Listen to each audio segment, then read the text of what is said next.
Na msikilizaji wa 94.0 Radio Uzima Tanzania. Tuko na Askofu Elibariki Kuta. Tuko naye hapa wa kanisa la Anglican Catholic Church Tanzania. Tutarejea baada ya muda si mrefu msikilizaji. Nakumbuka tu sisi hapa wala tujakutenga. Tunakupa muda mzuri na wewe pia wa kuweza kuuliza kama una lolote la kutaka kuuliza, kuna lolote unataka, una maoni pia au unataka kufahamu kitu kutoka kwa Askofu Elibariki Kuta wa kanisa la Anglican Catholic Church Tanzania, basi sisi tutakukaribisha hapa kupitia nambari 0758 7196 32 0758 7196 32. Bado tuko naye hapa Askofu Elibariki Kuta.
Tunao Neema Gospel Choir. Wanakuambia ni kurejeshe. Na ndani ya studio bado tunaye pia Askofu Elibariki Kuta kutoka kanisa la Anglican Catholic Church Tanzania. Tuko naye hapa.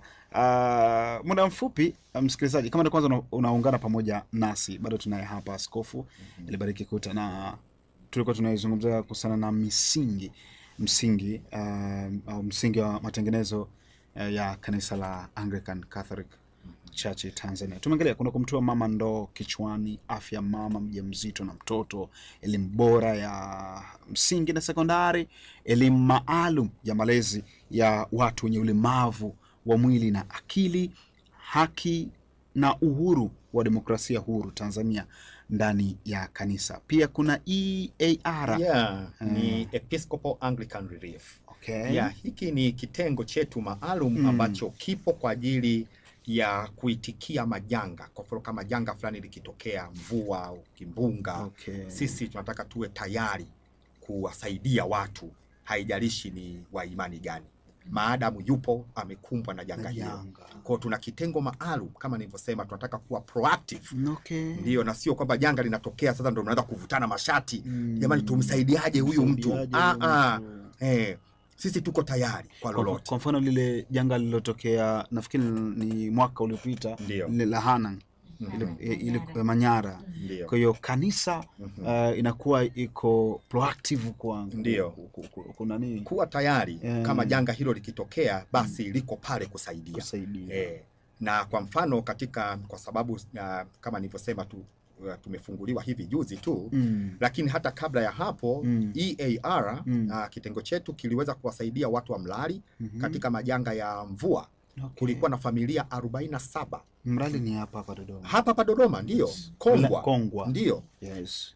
Familia 47 tuliweza kuzisaidia katika kuwarudishia maisha yao bora yaliyoharibiwa na mvua na watu walipokosa makazi, walipokosa chakula. Na kuna muumini mmoja katika Kongwa, nyumba yake iliungua moto yote kabisa. Lakini kwa sababu tulikuwa na kitengo cha Episcopal Anglican Relief ambacho ni kitengo chetu, tuliweza kufika pale mara moja na tukaweza kumjengea nyumba yule mama nyingine na tukamrudisha ndani ya nyumba. Kwa hiyo tunataka kuwa mfano katika jamii. Na hicho ni kitengo muhimu sana. Na katika kila parokia yetu tuna mwakilishi wa EAR. Kwa sababu EAR kwa kifupi kama unavyokiona hapo ina maana ni ear, alright? Ni sikio. Tunataka kuwa sikio katika kila mahali tulipo. Kwa tuna mwakilishi katika kila parokia. Kwa jiografia ya Dodoma tunavyoifahamu, wilaya zake takriban 7 kama sijasahau. Kanisa linapatikana wapi kwa ndani ya jiji la Dodoma sasa? Ndio, tuko wilaya ya Kongwa na nafikiri ni tarafa ama nini, Mlali. Pale Mlali ndio makao makuu ya jimbo letu. Na tumechagua Mlali, hatujachagua Dar es Salaam kwa sababu kila mtu anakimbilia Dar es Salaam. Mimi nimekuja kuweka jimbo makao makuu kijijini ili makao makuu yalipo yafanyike baraka kwa wananchi wa kijijini. Na lengo letu kama Waanglikana tunataka kuifanya Mlali kuwa the new Canterbury. Ndio, kwa nini isiwe? Inawezekana. Na tumechagua kijijini makusudi, na watu wengi wameniambia, Askofu Kuta, kwa nini uweke makao makuu Dar es Salaam? Nasema Dar es Salaam, kwa nini kila kitu kiwe Dar es Salaam? Mimi nataka kwenda sehemu ambazo hakuna mtu ambaye anataka kwenda. Kule ambako watu hataki kwenda. Labda kwa sababu hawana sadaka nyingi. Ndio maana makanisa yaendi huko, hayaweki makao makuu huko. Mimi nakwenda kwa wale masikini ambao watu hawataki. Nataka kuonyesha kwamba tutakapokuwa pale tunapabadilisha kuwa bora. Mtu atamani Sasa dunia nzima, na ndio maana dunia nzima hata baba askofu mkuu wa dunia ilimbidi aje Mlali, asiende Dar es Salaam. Aje Mlali kwa sababu Mlali ndio makao makuu. Akilipita katika vijiji, katika vumbi, katika maji ya chumvi, katika maji taka, alitembea huko. Sasa askofu mkuu wa dunia ilibidi aje Mlali, na hiyo ndio kusudi langu. Tunataka Mlali, na kwa sababu alikuja Mlali imejulikana duniani. Na tutapaboresha Mlali. Sasa watu wanakimbia Mlali. Sasa nitakapoboresha Mlali, watu wataanza kukimbilia Mlali. Watarejea wenyewe. Watakuja. Haya, watu wa Mlali, natumaini kwamba mnatupata kupitia masafa ya 94.0 Radio Uzima Tanzania. Vipi sasa kwa Dodoma mjini? Sisemi kwamba tuingie mjini. Kuna watu wanakusikia sasa hivi. Ndio, na wanatamani waone waje waabudu pia.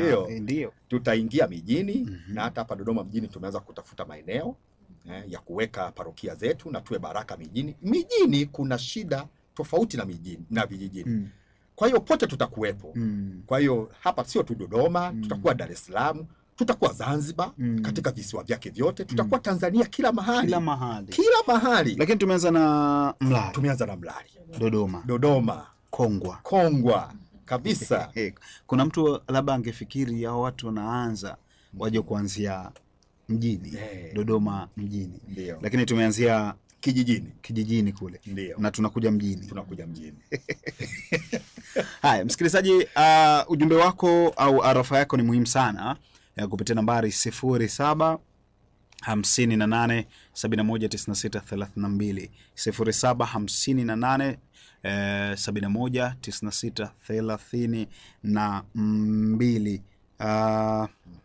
Unaweza kutuma ujumbe wako mfupi wa maneno, swali unatamani kufahamu, kitu unatamani kukifahamu, basi wewe tuma ujumbe wako mfupi wa maneno. Baada tunaye hapa Askofu Elibariki Kuta kutoka kanisa la Anglican Catholic Church Tanzania. Na tumeangalia misingi hapa ya matengenezo ya kanisa la Anglican Catholic Church Tanzania, ambao kuna kumtoa mama ndoo kichwani, afya ya mama mjamzito na mtoto, elimu bora ya msingi na sekondari, elimu maalum na malezi ya watu wenye ulemavu wa mwili na akili, haki na uhuru wa demokrasia huru Tanzania ndani ya kanisa. Pia kuna EAR. Bana, hiki ni kitengo niseme, naweza nikakitem kama kitengo cha majanga ndani ya kanisa. Majanga ndani ya nchi. Ndani ya nchi. Nimetumia kanisa. Ndani ya nchi, lakini akitoki serikali kinatoka kanisani. Ni kitengo cha kanisa na katika jimbo letu. Okay. Na hii ni nchi nzima. Nchi nzima. Ndio. Anglo Catholic Church Tanzania. Ndio. Septemba 15. Ndio. Ilikuwa ni siku, nisema ni siku, ilikuwa siku ya ufunguzi. Ilikuwa siku ya ufunguzi. Na ndio siku iliyosimikwa rasmi. Niliyowekwa kitini. Ndio. Rasmi. Kama askofu wa kwanza na askofu mkuu wa jimbo Tanzania. Jimbo Tanzania. Ndio. Okay. Maono. Okay. Kuna mtu hapa anajiuliza, Anglican ni tawi la ile Anglican ya zamani. Labda naweza kuna maswali hayo. Ndio. Na ni swali zuri. Nimeulizwa sana. Hatujakosea kuuliza. No, hamjakosea. Sawa. Ni jimbo la Kianglikana. Ni jimbo la Kianglikana, tukimaanisha kwamba tunawapatia Waanglikana wa Tanzania uhuru wa wapi kuitikia. Jimbo maana yake ni wapi watu wanaitikia. Kwa wanaweza wakaitikia katika makao makuu ya zamani ambayo ya sasa katika jimbo lingine ambayo ni pale Dodoma, ama wakaitikia makao yetu sisi makuu ya dunia ya katika Anglo Catholic Church yako Marekani. Kwa hiyo sisi tumeleta uhuru ndani ya kanisa. Kama ndio maana nikasema demokrasia ndani ya kanisa. Si lazima watu wote waitikie sehemu moja. Okay. Kama unapenda kuitikia Dodoma, itikia Dodoma. Kama unataka kuitikia Marekani, tunakukaribisha. Lakini tunaamini watakapokuja kwetu, sisi tuna baraka nyingi. Unajua kauli mbiu yetu ni nini? Ibada, haki, amani, maendeleo. Ibada, haki, amani, maendeleo. Okay. Ibada, haki, amani, maendeleo. Okay, sawa bana. Hiyo imekaa vizuri sana msikilizaji wa 94.0. Kulikuwa kitu nataka kuuliza hapa, naona kimenitoka. Wakati unakikumbuka ndio. Katika kiusajili jimbo letu linajulikana kama Episcopal Anglican Province of Tanzania. Hilo ni neno la kiusajili, lakini ni jimbo ndani ya Anglican Catholic Church duniani. Okay. Yes. Kwa hiyo sio vitu viwili vinavyopingana, bali ni kitu kimoja. Okay. Na Anglican Catholic Church kwa wasikilizaji sio jimbo ambalo halikuwepo zamani. Lilikuwepo. Wamishonari walioleta Uanglikana walikuwa ni Anglo Catholic. Okay. Ndio, walikuwa ni Anglo Catholic. Miaka 1960. 1800 walipoingia. Okay. Na ndio kwa sasa hivi wanaojulikana kama High Church, Anglican High Church. Kwa hiyo wale walipoungana na hao wengine wa Low Church wakatengeneza kitu kingine. Kwa hiyo sisi tumerudi katika misingi yetu ya wamishonari wa kwanza. Ndio maana tunasema sasa watu wako huru. Okay. Wako huru waitikie huku, waitikie huku, wako huru. Lakini wote ni Waanglikana. Kama askofu mkuu wa kwanza wa Anglo Catholic Church Tanzania, maono yako ni yapi sasa? Ndio. Katika tuna mikoa zaidi ya 20 na ni mingi. Yes. Ndio. Lakini bado tuko makao makuu. Ndio. Sasa kama askofu mkuu wa kwanza, maono yako ni yapi juu ya kuisambaza Anglo Catholic? Yes. Maono yetu kwa kweli yatatiwa tija sana. Kama serikali itatukamilishia usajili wa kudumu. Tupo kwenye usajili wa muda. Sasa usajili wa muda unatulimit katika kufanya. Okay. Katika ibada tunaweza tukasali na kuendesha ibada kwa sababu ni haki ya kikatiba. Lakini unapokuja kuzungumzia masuala haya matano, lazima upate usajili wa kudumu. Na swali hilo ni muhimu sana. Naomba serikali inisikilize na Mama Samia anisikilize. Atupatie usajili wa kudumu ili tuweze kushirikiana naye katika hii miradi, kwa sababu hii miradi itahusisha wadau kutoka nje ya nchi. Okay. Itahusisha fedha. Uwezi nikasema kwamba kuna watu Mlali wanataka trekta la kulima. Trekta nitaliingiza Tanzania na namba ipi? Kwa hiyo tunakwamishwa na namba ya kudumu. Na tukipata namba ya kudumu tutafumuka kila mahali kama uyoga. Maana ni maono makubwa pale kweli. kabisa kabisa na niko determined kulifanya hilo. Ndio, huu ni wakati wa Mungu kwa watu wa Mungu. Okay. Ndio. Kuna mtu anauliza swali hapa kupitia nambari 0758 719632 0758 719632 ndio nambari ambayo unaweza kutupata hapa na kututumia ujumbe wako mfupi wa maneno. Kuna mtu anatutumia ujumbe anasema, askofu, ama kweli uko vizuri. Anasema umebarikiwa.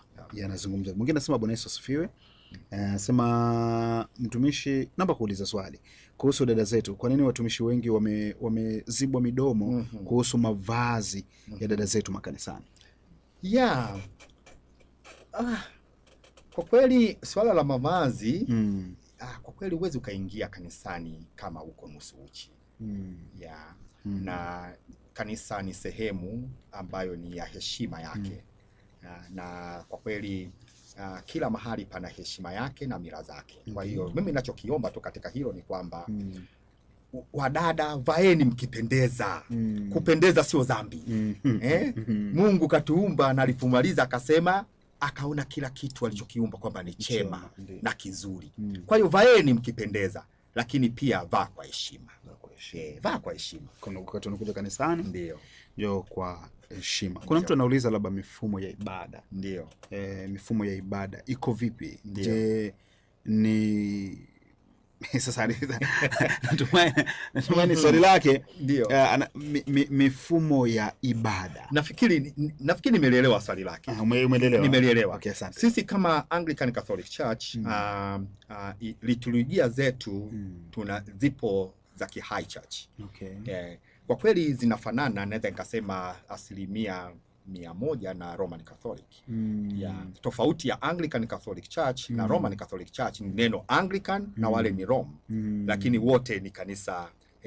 Kwa hiyo ibada zetu na liturujia zetu zipo katika misingi hiyo. Na tunarudi katika miaka ya 1928. Wakati Uanglikana haujachakachuliwa. Haujachakachuliwa na mambo mengi na sio siri katika ulimwengu. Waanglikana wamesemwa sana katika mambo yasiyompendeza Mungu.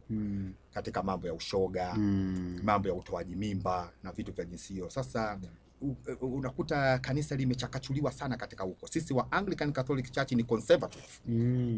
Tunataka tubaki na heshima yetu na kukataa hayo mambo. Kwa hiyo hata liturujia yetu inarudi nyuma kule kabisa. Liturujia ambayo ilitumika na wamishonari katika miaka walipoupanda Uanglikana Tanzania. Okay. Kwa ni naweza nikasema is a high church. Ndio. Na msikilizaji wa 94.0, asante sana kwa wewe ambaye umetumia ujumbe wako mfupi wa maneno. Okay, sawa. Kuna mtu anauliza, alituwahi hapa, nafikiri tuliwahi kumjibu, alikusana na location na wapi unapatikana. Mlali? Ndio, ni Mlali. Makao makuu Mlali. Makao makuu. Mlali Kongwa. Ndio. Lakini kwa Dodoma hivi karibuni. Tuna jitihada za kupata uwanja na kuanza taratibu za kuweka kanisa hapo. Okay, sawa. Asante sana. Anasema hivi huyo. Askofu, mimi hapa nikitaka nije kanisani kwako. Ndio. Hapa Dodoma mjini. Ndio. Nafikaje? Sasa kwa kweli kama unatoka Dodoma njoo hadi Panda Mbili kule. Na sasa nazungumzia makao makuu, lakini bado tuna matawi mengi. Tuna matawi mengi katika vijiji mbalimbali ambavyo kwa kutoka kichwani kwa haraka kama vitano hivi. Tuna Moleti, tuna Lengaji, tuna Iduo. Tuna hata hapa Gailo, sehemu moja inaitwa Mnyune. Tuko viko mbali. Lakini kwa makao makuu kutoka Dodoma unashuka Panda Mbili. Hiyo ndio njia rahisi sana. Panda Mbili pale ukishuka basi kuna njia moja kwa moja na usafiri huko mwingi sana. Utakuleta mpaka makao makuu pale Mlali. Mlali Iyegu. Okay. Huyu anauliza hapa, anasema yeye alibatizwa mwaka nafikiri sasa, nafikiri miaka 44 44 Anglican ilikuwa SMS, ndio ikawa Polystart, ndio nafikiri sasa sijui nataka kufahamu nini mimi. Nimekwishaelewa. Umeshamuelewa? Okay. Ndio ilikuwa ni UMCA. UMCA ndio au Anglo Catholic Church, maana yake is University. UMM ni mission, C Central, A Africa. Kwa hiyo ni muungano wa vyuo vyote vya Kianglikana kule England walioungana kwa ajili ya kutunza mila na desturi za Kianglikana, kwa sababu Uanglikana ulikwenda katika Uprotestant sana, ukaacha misingi ya Kianglikana. Kwa hiyo Anglo Catholic wakasema hapana, sisi bado tutadumu katika ule Catholicism ya Anglican. Yes, kwa hiyo yes, hiyo ndio. Na lingine ilikuwa ni CMS. CMS wale ndio hawa wanaojulikana kama Law Church sasa hivi. Ambao ukiingia katika ibada huwezi ukatofautisha na madhehebu mengine katika mambo ya ibada. Na CMS zaidi walikuwa ni wanafunzi tu, hawakuwa makasisi ama hawakuwa mapadri. Kwa hata ibada zao hazikuendeshwa na mapadri wakati wanaingia. Ndio maana kuna tofauti kubwa sana ya UMCA ambao ni High Church ama Anglo Catholic Church kipindi kile, ambao ibada zao zilikuwa chini ya askofu na chini ya mapadri, na hao wengine walikuwa tu ni kama makatekista. Sasa sisi ndio wale wa Anglo Catholic Church. Kwa utaona si wageni, sema limesaulika. Ndio. Okay, kuna mtu hapa anauliza juu ya swala la ubatizo. Ndio. Okay. Nafikiri analenga katika kitu ambacho nimekihubiri mara nyingi sana, kwamba sisi hatuna ada ya ubatizo. Katika jimbo letu hilo nimekataa kama askofu na nimeweka kwenye katiba. Huwezi ukapanga kiwango cha fedha ili mtu alipe katika ubatizo. Na sio ubatizo tu, hata kipaimara. Kwa sisi ile ni sakramenti. Mtu anakuja anapewa na anaipokea bure pasipo kikwazo chochote cha kifedha. Yes, hatuamini katika tozo juu ya sakramenti, hata kama zimejengewa lugha nzuri kiasi gani. Hatuamini. Wewe unasema hongera sana askofu, Mungu akulinde. Amen. Ameandika hivyo tu. Hongera sana, Mungu akulinde. Na msikilizaji wa 94.0, tutumie ujumbe wako mfupi maneno hapa kupitia nambari 0758719632. Kama ndio kwanza unaungana pamoja nasi muda huu hapa, unawasha redio yako sasa hivi, umefika nyumbani, basi ndani ya studio bado tunaye hapa Askofu Elibariki Kuta wa kanisa la tunasema Anglican Catholic Church Tanzania. Au Anglo Catholic Church Tanzania. Tuko naye hapa na tunafahamu mambo mbalimbali kuhusiana na kanisa. Nikurudishe nyuma msikilizaji kwamba kama ulisikiliza hapa pia tulisoma habari hii kutoka kule Mlali. Ndio. Kongwa. Tarehe 15 ndio ilifanyika uzinduzi na askofu alisimikwa, aliwekwa kitini rasmi kuwa askofu wa kwanza wa kanisa la Anglican Catholic Church Tanzania. Na ametueleza hapa maono yake. Maono yake ya kuisambaza. Ndio. Umemsihi hapa Rais wa Jamhuri ya Muungano wa Tanzania. Ndio. Akupe namba ya kudumu. Usajili wa kudumu.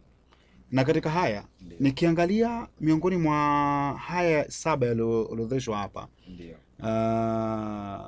Kuna kumtoa mama ndoo kichwani, afya ya mama mjamzito na mtoto, kuna elimu bora msingi na sekondari. Alafu kuna elimu hapa kati hizi 4 hizi. Hizi 4 kwanza mpaka ya 4. Ndio. Hii ukiangalia kwanza wakati mnawasilisha serikali ilipokea vipi? Tunaishukuru serikali imetupatia usajili wa muda, lakini nafikiri muda umefika wa kupata usajili wa kudumu, kwa sababu haya mambo 4 yanahitaji usajili wa kudumu.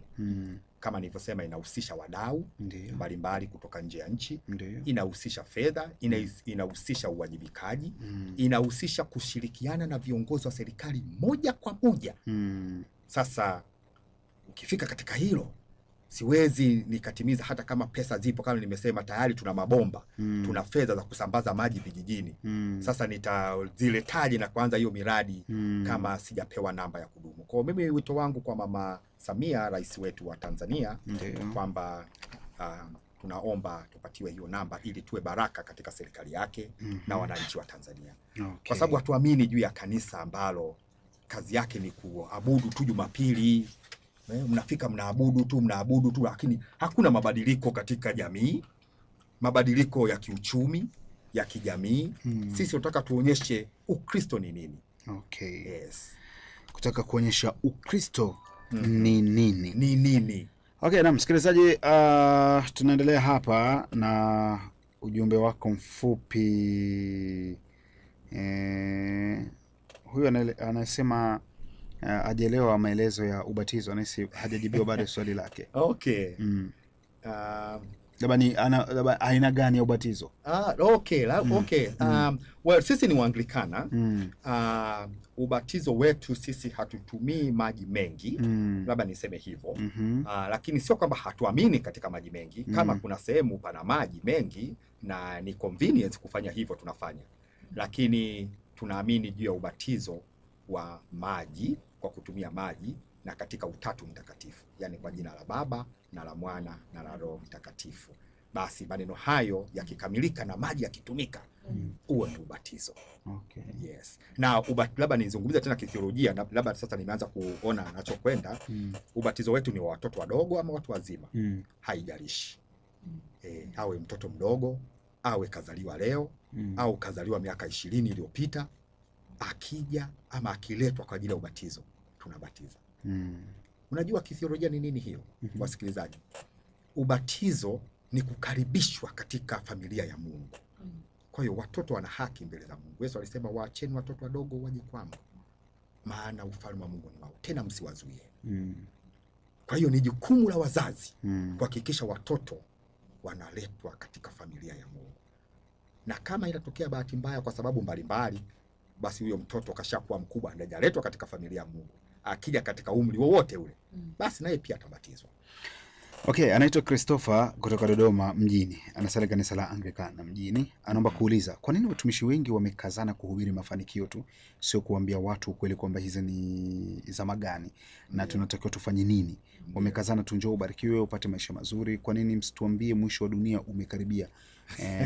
Anasema wafumbweni watu macho jamani. Sio utafanikiwa. Yeah. Ni rahisi sana kuhubiri mwisho wa dunia kama huna sera kama zangu. Ni rahisi. Unajua, unapohubiri juu ya mwisho wa dunia unapanda hofu. Sisemi kwamba mwisho wa dunia haupo, lakini hata wanafunzi wa Yesu walipomuuliza Yesu kwamba, Bwana we, tuambie sasa, huu ndio muda? Yesu akamwambia, hebu tulia. Nendeni mkafanye kazi. Swala la siku ama saa ni la Mungu. Wewe umeitwa kufanya kazi. Kwa hiyo ni rahisi sana kuhubiri juu ya mwisho wa dunia. Na ila kuhubiri juu ya haya mambo 7 na kuyatekeleza ni vigumu. Sasa mimi nakwenda kwenye ule ugumu. Na pia ni rahisi sana kuwahubiria watu mafanikio. Unajua, unaweza kuwahubiria watu mafanikio kwa ajili ya watu kujaa katika kanisa na kupokea sadaka zao, lakini maisha yao yabadiliki.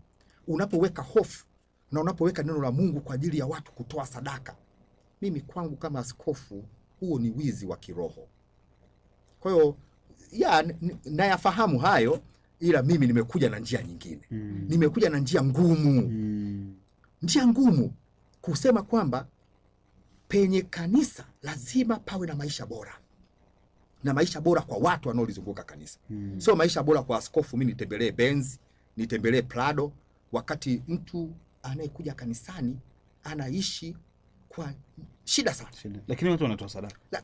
Yaani wako radhi wasile, lakini watoe sadaka. Sasa ni uamuzi wao. Lakini sadaka inaweza kutumika kama unyonyaji. Sasa na mbaya zaidi, sadaka inapowekewa kiwango. Sadaka inapowekewa kiwango. Hapo ndio kuna mtu anauliza hapa. Anaomba kuuliza, jamani, sadaka ya shukurani mtu anapangiwa kiasi, mbona huku kwetu wanapangiwa kiasi? Hajataja ni wapi. Ndio hicho kitu ninachokisema. Ndio hicho kitu ninachokisema. Sisi kwetu sadaka haipangiwi kiwango. Sio tu sadaka ya shukurani. Sadaka, kuna viwango vimewekwa katika sadaka ya ubatizo. Kuna viwango vimewekwa katika sadaka ya kipaimara. Mtu upokee kipaimara mpaka utoe bahasha, askofu anapokea bahasha. Ndani kuna 50,000, kuna 70,000. Mpaka kiwango kimewekwa katika synods. Na unajua synod ni nini? Synod ni kama bunge. Hizo ni lugha, lakini synod ni bunge la kutunga sheria. Kanisa linaweka synod kutunga sheria ni kiwango gani cha sadaka kitolewe ili upate sakramenti. Mimi hiyo theolojia siamini, na ndio maana nimeifuta katika kanisa. Sadaka ni hiari na sadaka ipangiwe kiwango. Unajua hesabu ya Mungu ni nini katika Biblia? Fungu la 10. Fungu la 10. Hiyo ndio hesabu ya Mungu. Na ndio maana katika kanisa letu sisi, jimbo letu sisi, tunasema kwamba sadaka zote zinazotolewa katika kanisa ama katika parish ni fungu la 10 tu ya hizo sadaka ndio zinakwenda katika diocese. 90% ni zao. Na tunapozungumzia demokrasia ndani ya kanisa, tunasema wanaotoa sadaka wana uhuru wa kuhoji matumizi ya sadaka zao. Sisi tunaamini juu ya fungu la 10 tu. Hayo mambo mengine siasa na unyonyaji. Okay. Sasa wewe unasema Bwana Yesu asifiwe sana. Anaitwa Elia, yupo Mpunguzi. Swali lake, je, Anglican Catholic Church ni tofauti na hii Anglikana ya siku zote au ni kanisa moja? Ndio. Kwanza ni kanisa moja la Kianglikana duniani. Waanglikana wote ni wamoja, lakini wanaweza wakawa na mitazamo tofauti. Kwa hiyo sisi mtazamo wetu ni tofauti kabisa na jimbo la sasa linaloitikia Dodoma. Hiyo sio siri, mtazamo wetu tofauti. Mtazamo wangu nimeutoa hapa juu ya mambo 7. Nimetoa hapa kwamba mtazamo wetu sisi hatuamini juu ya tozo za sakramenti. Mtazamo wetu sisi unaamini juu ya kanisa salama. Mtazamo wetu sisi unaamini juu ya demokrasia ndani ya kanisa. Huu ni mtazamo wetu. Sasa angalia mitazamo ya makanisa mengine. Na jiulize, migogoro ya kanisa ndani ya kanisa imetokana na nini? Chaguzi. Sasa kwa nini unawaambia watu wana haki ya kupiga kura kuchagua viongozi, alafu panatokea mtu tu ama maaskofu wanasema kwamba hili ni hapana? Kama uamini juu ya demokrasia, kwa nini waeleze watu kwamba wana demokrasia? Jamani, uongo si dhambi. Haya, wewe anasema Bwana Yesu asifiwe hapo studio. Anapenda kuuliza kuhusu kanisa la Anglican Catholic Church Tanzania. Je, ni kanisa la wokovu? Absolutely yes. Ni kanisa linaloamini wokovu. Kwa sababu injili ya Kristo ni injili ya wokovu, na wokovu huu ni wokovu katika roho zetu, katika nafsi zetu, za kupatanishwa kati ya mwanadamu na Mungu kwa kifo cha Yesu Kristo pale msalabani. Njooni kwangu ninyi nyote mnaosumbuka na kulemewa na mizigo, nami nitawapumzisha. Kwa maana jinsi hii Mungu aliupenda ulimwengu hata kamtoa mwana wake pekee, ili kila mtu amwaminie asipotee, bali awe na uzima milele. Huo ni wokovu. Unapopokea na unapoamini, sasa inafuata unaishije katika wokovu. Kwa hiyo mimi naamini katika wokovu. Wokovu si porojo. Wokovu ni maisha yaliyobadilika. Ndio ninachokiamini. Okay. Muda wetu nao unatutupa mkono kwa kweli. Kupitia nambari 0758719632. Bado tunaye hapa askofu wa kanisa la Anglican Catholic Church Tanzania, Elibariki Kunta. Kuta kumradhi. Rafiki zangu wale kuniita Kunta. Okay. Anasema Shalom studio, anauliza wanabatizaje? Maji mengi au machache? Nafikiri ilijibu pia. Nimekushalijibu. Ni maji machache. Yeyote. Yes, yeyote. Inategemea na mazingira. Okay. Yanaweza kawa maji machache au mengi. Au yakawa maji mengi. Okay. Kama Kwa mfano nimetembea, mimi ni askofu. Nimepita katika mto anakuja anasema, baba naomba nibatize. Ule ni mto, nitamuingiza katika mto na kumbatiza. Ndio. Okay. Kuna mtu bado anahoji hapa juu ya ubatizo wa watoto wadogo. Anasema umeandikwa kitabu gani? Mbona Biblia haijasema? Ndio. Sema umetoka wapi? Labda unaweza kumweka sawa hapa msikilizaji.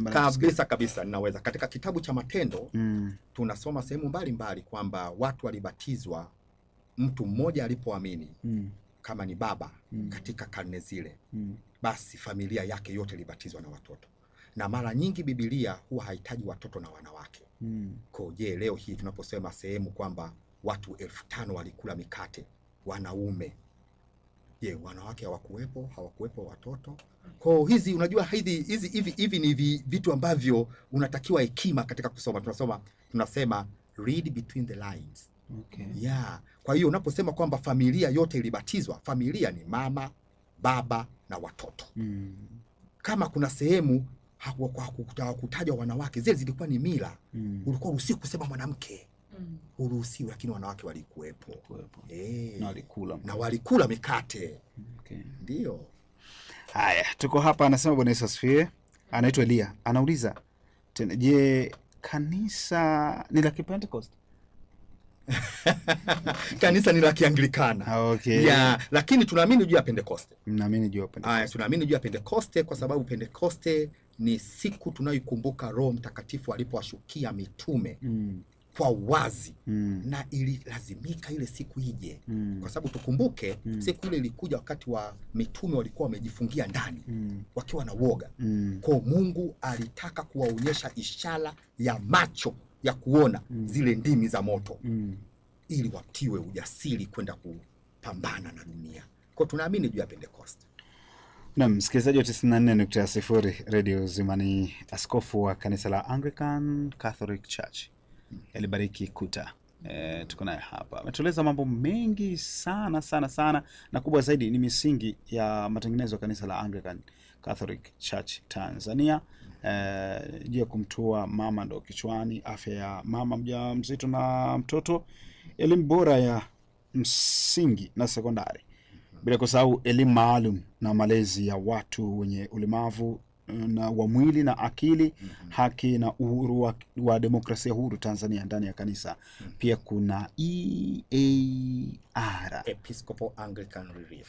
Hii ni kitengo sema cha majanga katika nchi. Maanake kama kuna janga lolote likitokea mahali popote pale nchini, basi kuna kitengo kina maalum kwenda kusaidia.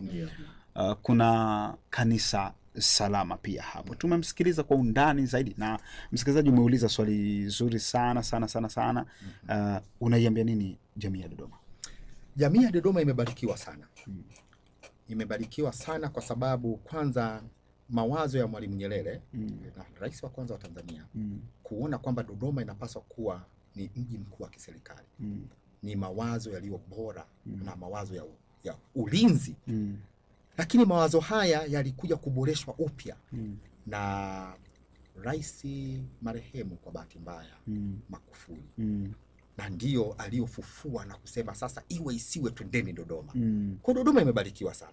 Na namshukuru Mama Samia kwa kuliona hilo na kuendeleza haya maono ya kwamba Dodoma lazima ifanikiwe kama mji mkuu wa kiserikali. Kwa wamebarikiwa sana katika hilo. Watu wa Dodoma wamebarikiwa mno. Kwa hiyo hata kama nilikuja Mlali kuweka makao makuu, nafikiri nilisikiliza wito wa taifa kwamba makao makuu yawe Dodoma, si ndio? Sasa kumbe niko humo ndani kwa mfumo. Okay, tumalize na hii hapa. Anasema kanisa la Anglican Catholic linaamini katika kuombea marehemu wengine mbinguni, ili liko sawa? Okay. Ya hili swali liko tricky kwa sababu ukilijibu unaweza mtu akalichukua vinginevyo. Sisi tuna sala za kitu kinaitwa watakatifu wote. Tunaamini kwamba watakatifu si wale tu walioandikwa kwenye Biblia. Watakatifu wanazaliwa siku hadi siku. Na marehemu waliokufa tuna siku maalum ya kukumbuka maisha yao, siku ya watakatifu wote.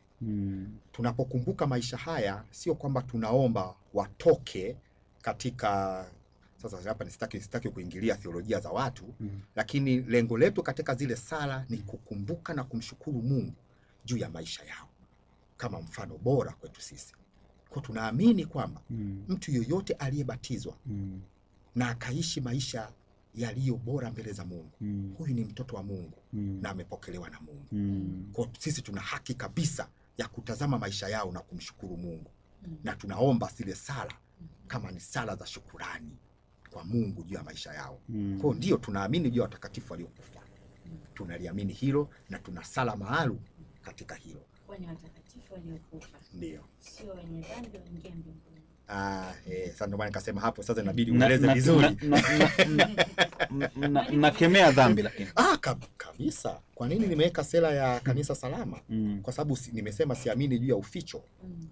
Nimeweka hiyo sera, ni kweli nakemea dhambi. Ndio maana tumeweka hiyo sera. Ili ijulikane kabisa kwamba kanisa hili halina mchezo.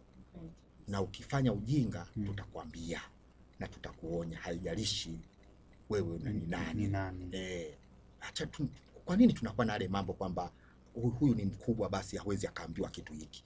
Kuna wakati niliambiwa hicho kitu, mimi kilinishangaza sana. Eti mkubwa akosei. Sitaki kusema, sitaki kumtaja jina, lakini alinishangaza. Mkubwa hakosei. Kwa hiyo hata mkubwa akimbaka mtoto akosei. Anakosea. Kwa hiyo wakubwa wanakosea. Kwa basi sisi tunakemea dhambi.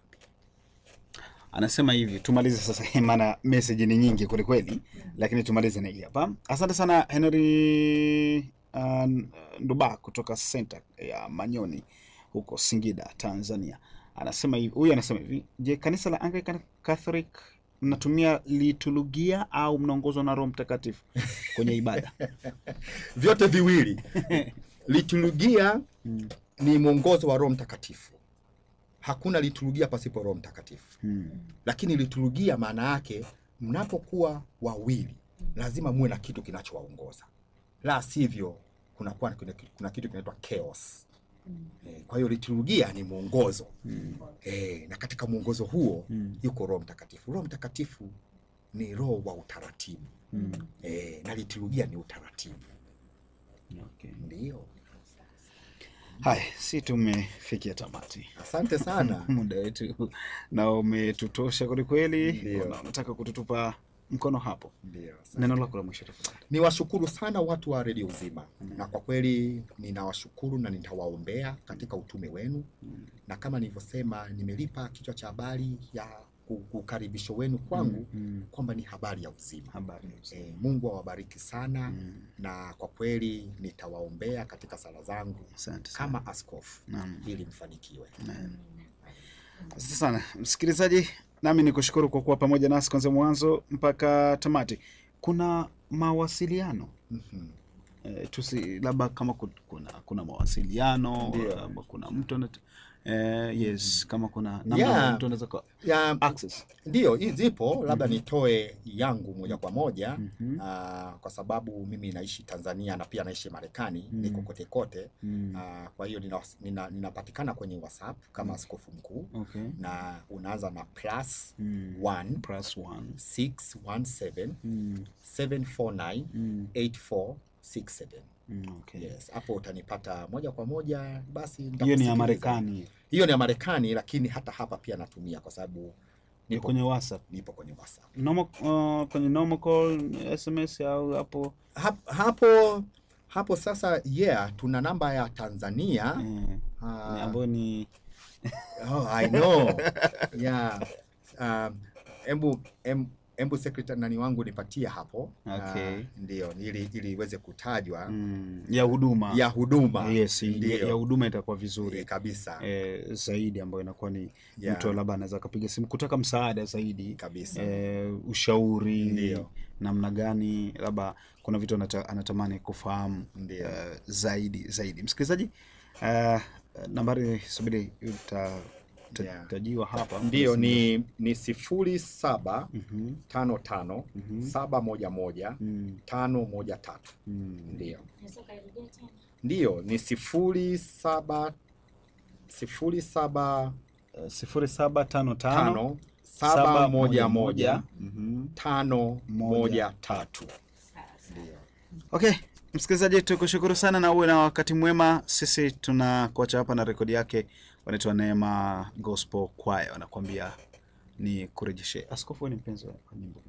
Napenda sana nyimbo. Hata hiyo chaguo ni bold, yani nimelifurahia sana. Limenibariki. Nimekubariki. Asante sana. Okay, msikilizaji, uwe na usiku mwema. Kwaheri. Asante.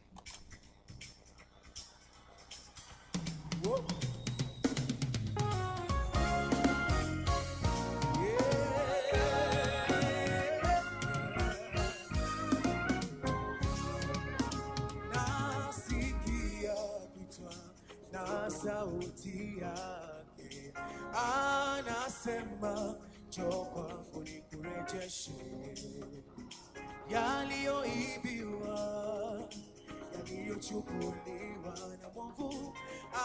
Anasema njoo kwangu nikurejeshe.